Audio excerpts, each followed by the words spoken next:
All right. Good morning, good afternoon, good evening, everybody. Welcome to End of Growth's episode of the Prism. It's a live forum where we discuss all facets of leadership. Last week's inaugural episode, we kicked off with leading through crisis, and we're going to be continuing with that today. So, just to recap last week a little bit, we talked about some of the attributes of great leadership in crisis, and those attributes include being calm under fire, so to speak. It includes leading with a steady hand, but being willing to change rapidly. It includes over communicating to your team and just generally being able to build a good team around you and trust that team to get their jobs done. And some overarching attributes around real knows real, being authentic, that I think is very important, that we all think is very important. And that kind of led us to authenticity and providing information. And how much information can you provide to your teams or your business or even your country? And is there such a thing as providing people with too much information? Personally, I like a lot of information. I like to draw my own conclusions that are fact-based. I like one version of the truth. I don't really like to imagine things. I don't like to have gaps in data that affect my judgment. So, we've got a lot of ex-military on the line with us here, as well as a lot of business experience. So I kind of like to get people's opinion on transparency and leadership, particularly in times of a crisis. And is there such a thing as providing too much information?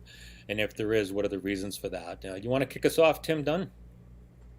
Sure. Thanks, Mike. Yeah, this is kind of an interesting topic because in a lot of ways, I feel like I can see both arguments. If you look at Ray Dalio's radical transparency kind of philosophy versus maybe some of the dynamic you have in a much more hierarchical situation like the military, those two are vastly different.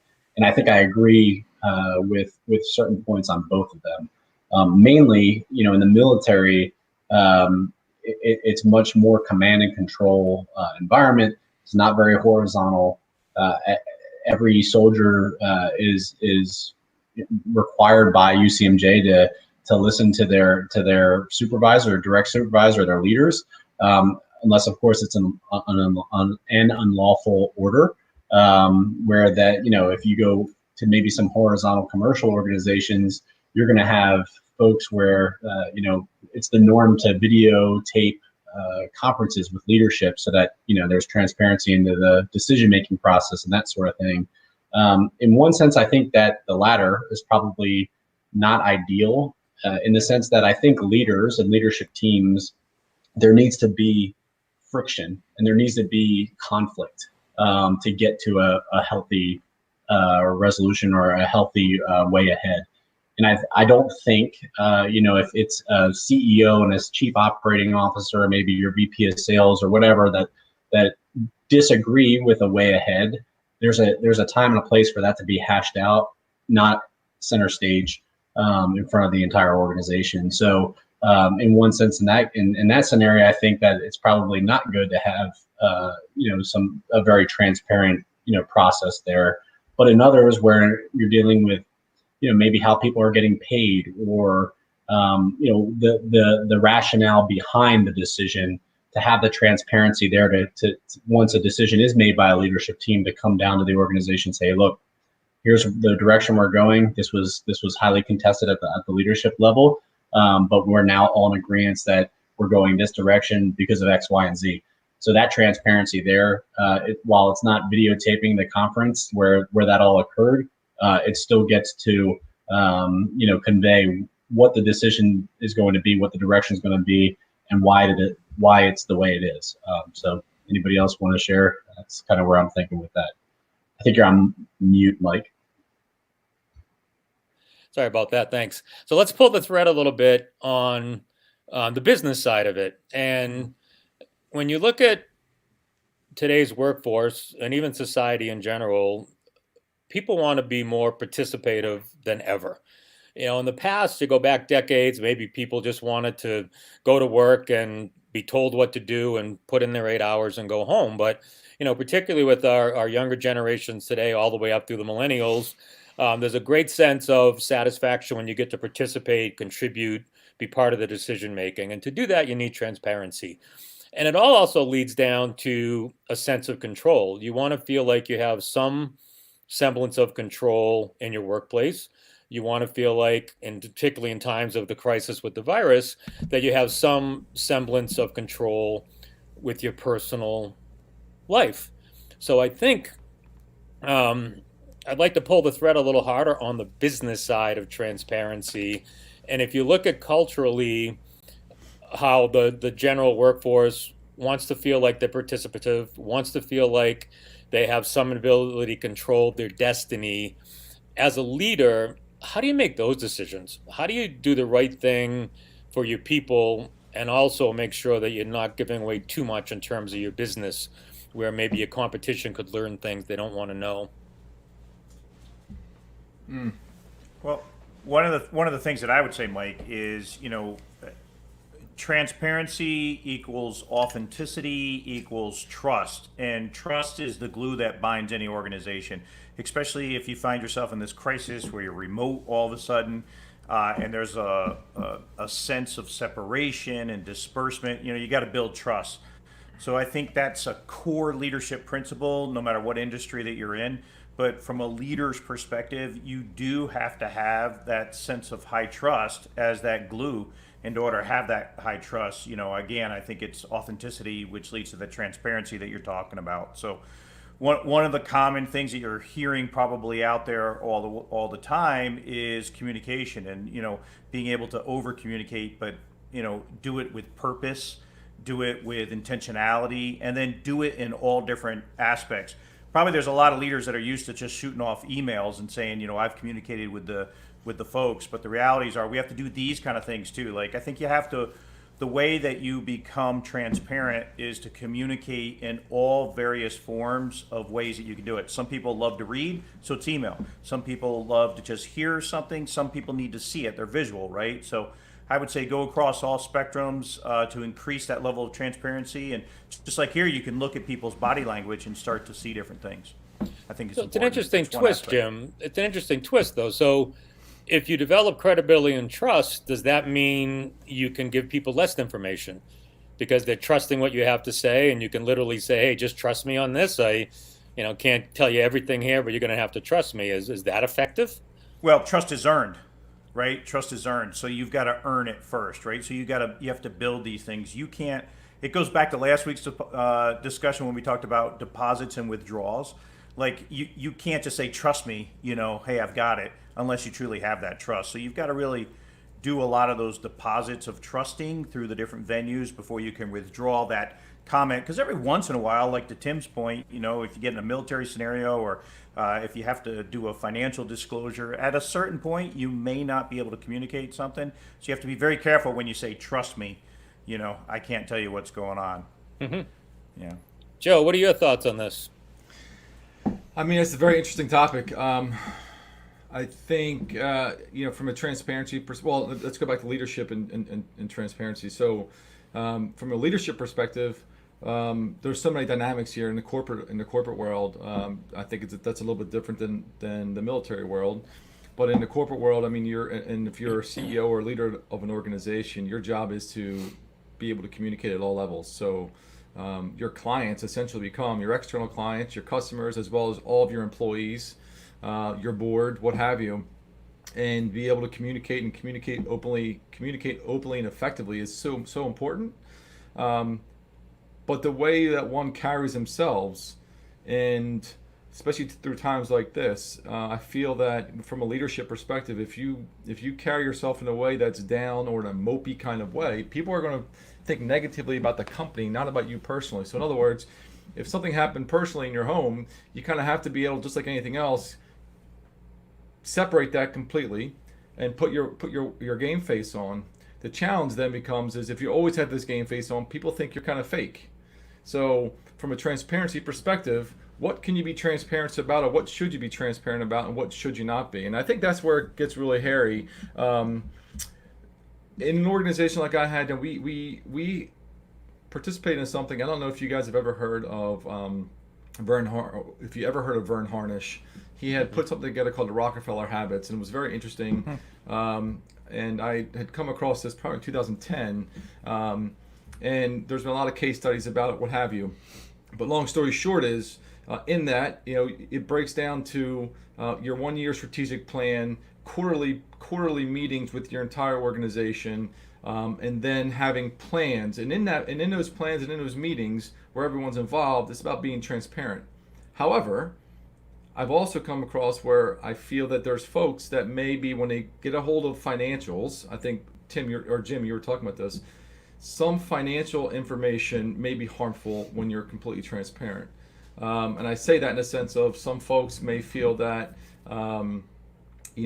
their team is the best team in the company, so therefore they're the tail wagging the dog. And you may have internal issues when it comes to that. Or you have folks who start getting stressed out when they see the financials because a certain team or a certain group isn't performing as they should, et cetera. So there's a balancing act I think you have to strike, and what that balancing act is I think is going to be different for every company and every industry, but also from a military perspective, I think it's very different. I can't speak to the military side, but anyway. So I want to drill down on that a little bit more. So I think we're probably all in agreement that authenticity is incredibly important. Yeah. I think that once you get that authenticity and get the credibility, to Jim's point, you now have trust, and that opens up some different ways to communicate. Now we get down to more fine-tuning and tactical decisions around how, and once again, limit this to times of crisis.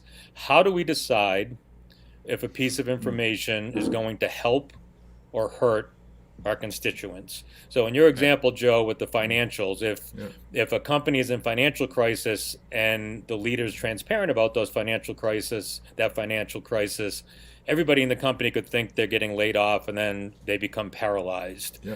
But at the same time, in general, not everybody ever gets laid off. You might have 4% layoffs or 6% layoffs or 10% layoffs. The virus is a little bit different, but so you don't want to create a sense of panic across your entire workforce, but at the same time, you want to give enough information that people can understand that, yes, we have an issue. Yes, we've all got to dig deeper. Yes, we're going to have to do some things that may not be popular.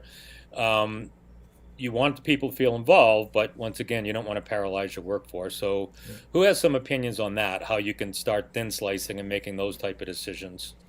Well, I've got an example of how not to do it, and it's a real world example. They just announced on Friday that Vermont Technical College, so I'm in rural Vermont, was going to close. And it wasn't only going to close, and this is a permanent close, so it's the only college that's around for 60, 70 miles in this rural area. So it's a huge economic engine here.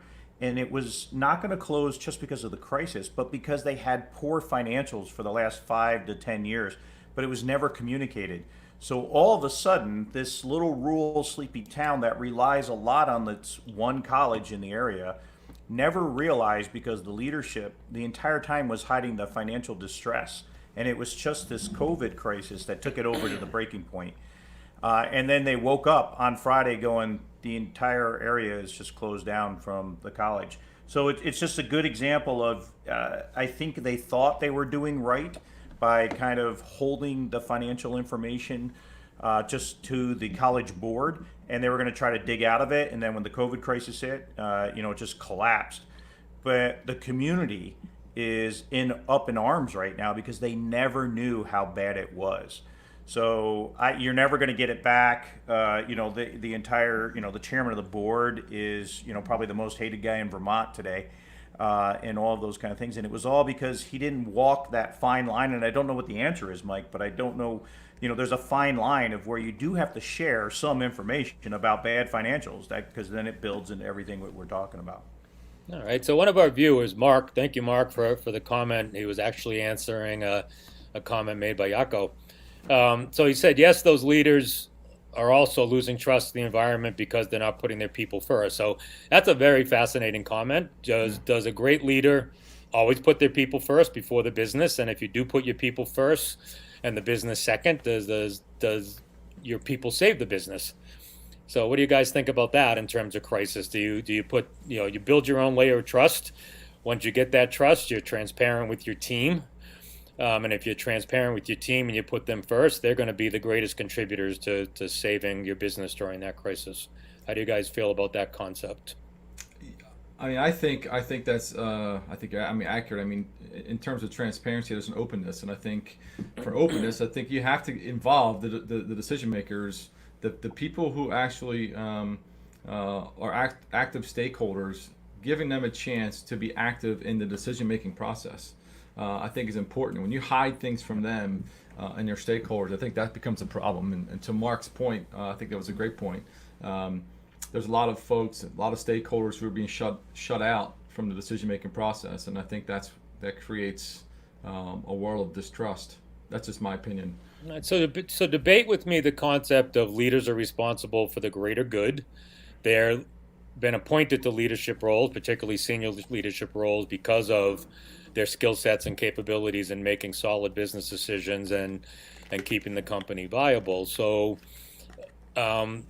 you could take the opposite approach that says a leader's primary responsibility is to ensure the health of the company so the company can continue to support the employees and pay the employees, et cetera, et cetera.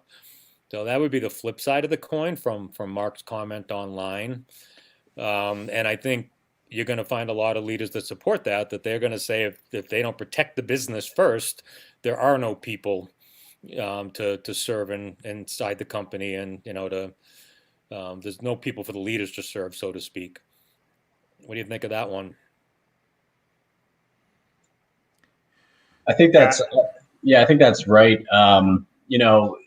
At some point, you there's got to be some elasticity, right? And a lot of that has to do with what you're doing prior to a crisis, in building that trust. And again, to Jim's point about these leadership deposits that you have to make on the front end to earn that trust, so that you can make the tough decisions later on. And sometimes it's going to involve, getting rid of some folks or spinning off a division here, or the business has to survive. It's not a philanthropic organization, but I think the best leaders can do that with a level of sophistication, especially when in terms of delivery and getting the organization and buy-in to make that decision that others can. I think that's where you see a lot of friction, is where those leaders aren't conveying that and aren't articulating big vision, what's going on, so that people, across the organization, no matter what silo they're in, understand what's going on to the left and right of them.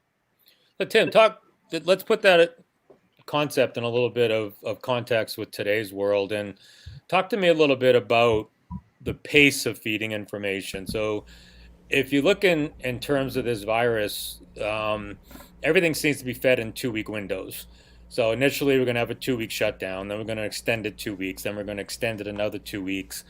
And somebody's obviously making a decision that the general population is better off hearing about things in 2-week windows versus on day one saying, this could be a 6 to 8 week problem that we may all have to endure. And it's only been recently that places like Texas have said they're going to shut down the school system for the rest of the year, and the Massachusetts governor is now talking late May instead of mid-May and things like that.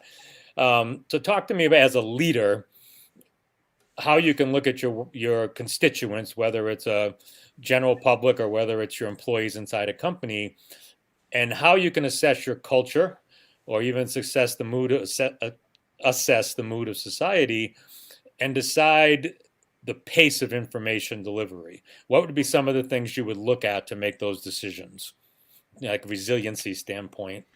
So Jim can probably chime in there too. Yeah, I think the pace is determined from a leader's perspective about making sure that you are ahead of whatever information is coming out. So a lot of the information that is coming out determines the pace in which you need to articulate, whether it's a positive or a negative, or to reinforce a statement or anything like that. So I think that's the issue, and that's the issue that you see across the board in the crisis, in politics, anywhere. The news cycles went from the weekly paper to the daily paper to now it's the minute by minute live feeds on every cable news network. And so people try to struggle about staying ahead of that information flow. And then, right, is it fake information, real information, all of those kind of things. So I think that's a big determination too. And then when you get to resilience, Mike, that's very much a factor also on everybody's individual level of resilience, because I think everybody would agree, maybe not, but everybody should agree that watching too much of this crisis news is not healthy for you. And so, you have to demonstrate resilience and have an understanding of how the resilience is within your organization to feed in that loop. So, two kind of separate comments there, but All right, so I like that, Jim. So if you're put yourself in a leadership seat, I don't care if you want to say it's a government post or a business leader, and you're talking to your people and you want to give them advice on how to move through this crisis. You just said something about watching too much isn't healthy. What other 2 or 3 things would you add to that list? of in terms of resilience for your people, or So from you're leadership? you're having an all hands with your workforce, Yeah, and you're talking about getting through a crisis, getting yeah. through it together. How much transparency you want to put out there is up to you, obviously. But Yeah. I like some of the concepts you brought up around resiliency, and don't listen to all the noise. And we talked last week about being open, transparent, leading with a steady hand, being agile at the same time, but very calm under pressure. So, if you're talking to your people and you're doing one of these, this too shall pass, what other words of wisdom would you give them? I would, if you're in like a high information flow, or if there's a demand pull from your people that they want information, a recommendation that I've seen work really well is divide it in phases and talk to them in those terms. Like phase one, we're going through phase one and it's X here, and then we're going to get to phase two eventually. Then you can communicate to them. It gives them a visual that we're still in phase one. Hey, we're in phase one of this crisis. And this is where we're at. And usually, a phase one is decision making's coming in. You're still allowing alternate debates, all those kind of things. And then phase two is maybe the move out phase. But if you talk to them in phases, it allows them to compartmentalize it a little bit more, and it gives them that visualization that you're on the front end, you're in the middle, or something. So that's a recommendation too: is kind of divide your information in phases, and have that clarity up front, so they kind of know where they are in that train. It's also, people are smart, right? So they're gonna there's going to be some objection to whatever the plan is. But for leaders, you gotta always keep the vision, and you always got to keep that common azimuth within the organization. But as you're kind of briefing these phases and you're briefing this information to your subordinates, again, breaking it down into chunks like phases is easy to digest. It's easy to see where you are in the timeline to this overarching vision that you just set. But it's also really important to, as a leader, think about the objections or the pushback that you would get, maybe verbally or not verbally, in the organization, and address it up front. And before your organization has a chance to talk behind your back or address it right in front of everybody in front and center, is to really understand, put yourself in your people's shoes of that person that might be at risk of losing their job, that's worried about their family, or they got elderly parents that live with them, or whatever it may be. It's always good to think about their perspective so that you can develop those phases in that plan accordingly with them in mind. Okay. No, we're getting some great point. comments from our viewing audience, and thank you all for joining us. And Dimitri, Yako even put in another quote here. But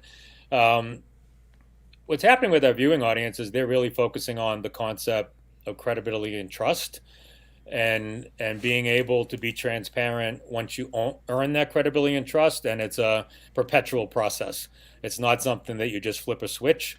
Yako even has paraphrased an old Dutch saying that basically trust comes by feet or inches, very slowly, and it's hard earned, but it leaves by horse.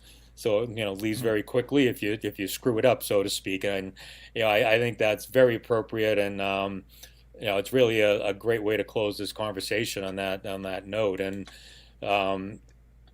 So I really want to thank everybody for joining us today. I hope you like our broadcast. I hope you put it on your watch list. We're going to be doing this every Monday. End of Growth also has other broadcasts all week long at 11 a.m. Eastern time on a whole bunch of other leadership topics. And I think, well, Jim, do you just have like a quick recap on this? We talking about trust and transparency and credibility, and any final words of wisdom here?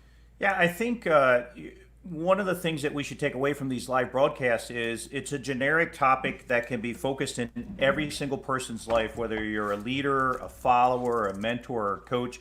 It's all relative to today's world, whether it's a crisis or not. And so I think these topics are really great. And I'd love for the audience to tee up topics for us also.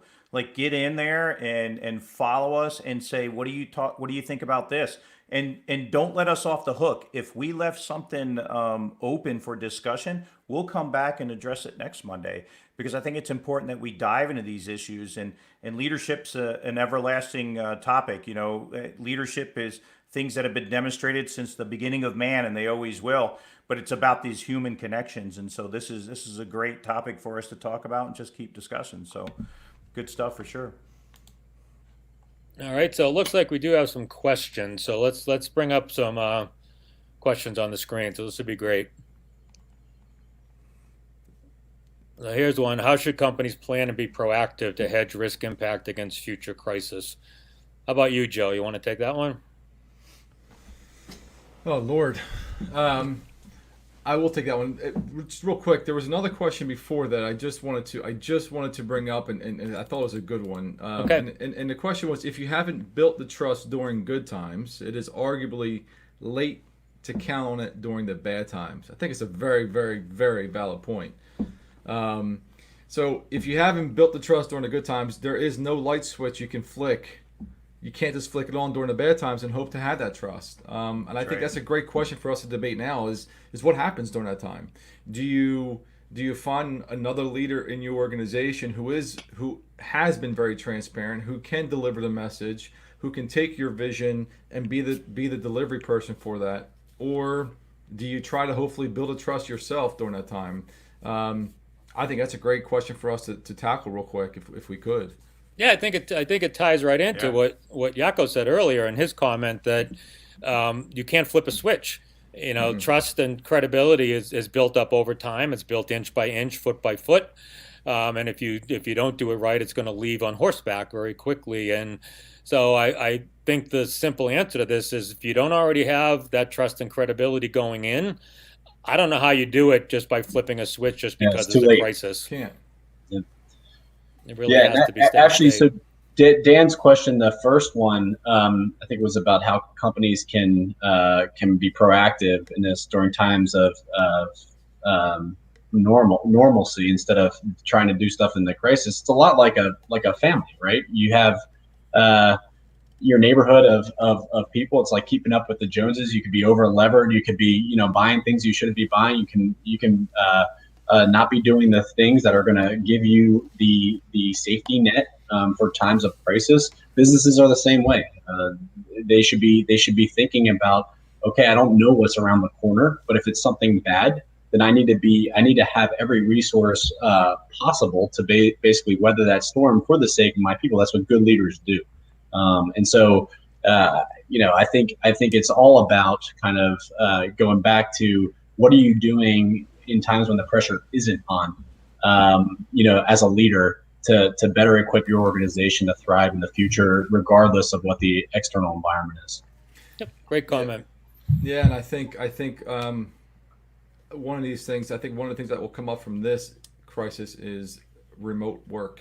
I think there's a lot of companies. I've been in the search industry for 20 years, and there's a lot of companies out there who to this day, well, not until today, but up until 2 months ago, were very reluctant to allow people to work remotely. They were very old school in their philosophies.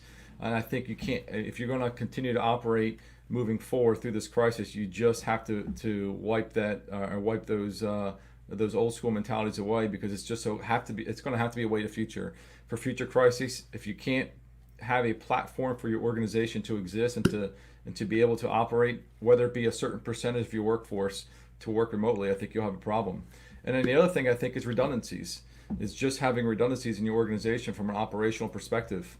So whether it be from a supply chain, just everything, there just has to be redundancies, and I think that's going to be a microscope will be shined on some organizations who don't have the simple things in place. But hopefully, moving out of this, there will be a lot of good that comes from it. And I think one of those will be the opportunity to have staff work remotely. Will be opportunity for organizations to find redundancies, both from an operational perspective as well as from a duties and responsibilities perspective. Yeah, that's a great point, and I'll bring up some real life examples from my career, and worked through many global crises over the decades, and we had the reactor meltdown in Japan. We had with the tsunami, we had flooding in Thailand that disrupted the supply chain. We had issues in China, all over the world, and every company should have some type of disaster recovery plan, risk management plan. They all come in various shapes and sizes. And I can guarantee you that no matter how much work you do, they all have flaws because you cannot predict every global catastrophe or crisis that's going to happen. So the important thing is to do the best you can planning for what may happen. Like you said, Joe, with the redundancies, the ability to work from home. We had a very strong technical backbone that kept track of every parts by serial number in every system we made, particularly for the US government. So if any part failed, we could trace it by exact serial number, where it was made, when it was made, know how to replace it. And that was all contingent upon being able to scan everything when we shipped it out and create all these massive databases and computer records. So in terms of disaster recovery, we had to plan for how do we ship product to our customers and including the US government without having those scanning devices if something happened, the technology backbone. And we literally came up with clipboard devices and cameras and ways to record all that data. And it's still not perfect. If something bad happens, you still have to figure it out. I think this crisis is the same thing. We quickly found out just how many things we haven't done right. We quickly found out how many things we've ignored in terms of the national stockpiles. We quickly found out how unprepared the states were to track illnesses like this and infectious disease and be able to contain it. We were in mitigation mode. We never even came close to contain mode. So I think, part of it is to do the best you can. The second part of it is once a crisis happens is to adapt as quickly as possible. And then the third phase is learn very quickly and put in the corrective actions you need, that if you do get a second wave of something, you're much more prepared for it the second time around than you were the first. I think that's all very important items. Any other comments on that topic? We got the conversation rolling again when I thought we were done. So I would just say one of the bumper stickers is it is a leader's role to prepare for crisis. It is a leader's role to simulate these things. It is a part. The initial question I think was just something like, how do we prevent companies from doing this, repeating mistakes in the future? The realities are leaders should be preparing for these things on a regular basis to begin with. Yes, it's really tough times because obviously the death toll is horrific, and the people on the front lines, the healthcare workers, even the grocery workers, the delivery service people, we all owe them a huge debt of gratitude for all of this. And my condolences to all the people that have lost a life during this crisis. And this morning when I was reading the Wall Street Journal, they had a quote about a song. I don't know if all of you have ever heard it, but "The End of the World as We Know It." Yeah, I don't know if you all know that song, but when a crisis happens, that's the song that plays. It is the end of the world as we know it. And this crisis is probably pretty close to that song. But if you remember the end of the song, it's always, it ends by saying, but I feel fine. So I think at some point during this, we're going to learn from it. We're going to adapt. We're going to do things differently. It may be the end of the world as we know it. We may come out of this with a very different workforce, a very different way of going out to restaurants, a very different way of playing sporting events and things until a vaccine comes. But I think at the end of this, we'll all feel fine when it's all said and done, and we'll just move on from it. Agreed. Well stated, Mike. Well said. Yeah. All right. So this time I will wrap up. So once again, thank you all for joining us. We really, really appreciate it. Please watch our other episodes. We're on Monday through Friday with a variety of topics, 11 a.m. Eastern time. Please like our show, put it on your watch list, and we hope to see you all next Monday. Thank you very much. See you all later.